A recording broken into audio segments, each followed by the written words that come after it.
Hi guys, welcome to Crazy Burger. Today we're looking at the latest firmware upgrade for the C64, which is also for the C64 Mini and the VIC20.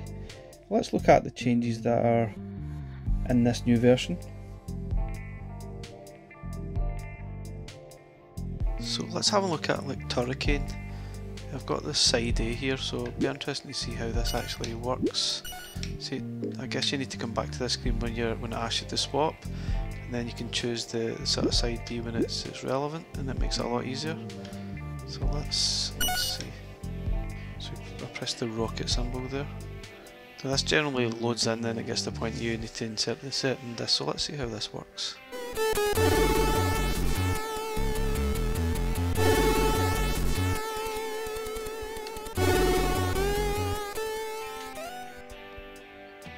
Okay, get to this section that's turn the disk, so let's try this in theory. Press the menu button, media access, insert that,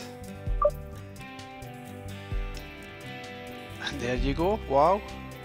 So if I've chose that, press the menu button, chose the second disk, and then press the menu button again, and back here we are, we're playing Turrican.